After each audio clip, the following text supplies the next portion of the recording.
বন্ধুরা, আজকের আমি এসে গেছি ব্যারাকপুরে আমার মামার বাড়িতে। এখানে কাঠের জালে রান্না করব। বাড়িতে তো আমি সবসময় গ্যাসে করি, ওরাও গ্যাসে করে, তবে আমার কাঠের জালে করতে খুব ভালো লাগে। আমি আসলে এই শখটা খুব পূরণ করি গ্যাসে। এই যে আজকের একটা নতুন রান্না করছি, এই ঝিঙে, এই এটার নাম কি, চাল কুমড়োর মাঝখানে সর্ষে আর পোস্ত বাটা ভেতরে দিয়ে এটাকে বেসনের মধ্যে চুবিয়ে, বেসনের মধ্যে রয়েছে, এই বেসনটার মধ্যে রয়েছে চালের গুঁড়ো আর হচ্ছে ময়দা, এই দিয়ে এটাকে করা হয়েছে। এরপরে এটাকে চুবিয়ে চুবিয়ে আমি তেলে ভাজবো। এটা হচ্ছে আমার আজকে রান্না।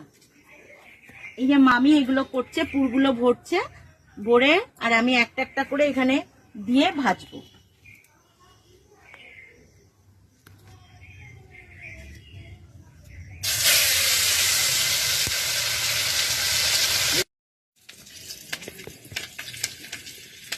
জালে রান্না করেছি দই পটল আর ভাজা, আর এটা হচ্ছে নারকেলের কোড়া দিয়ে চাল কুমড়ো।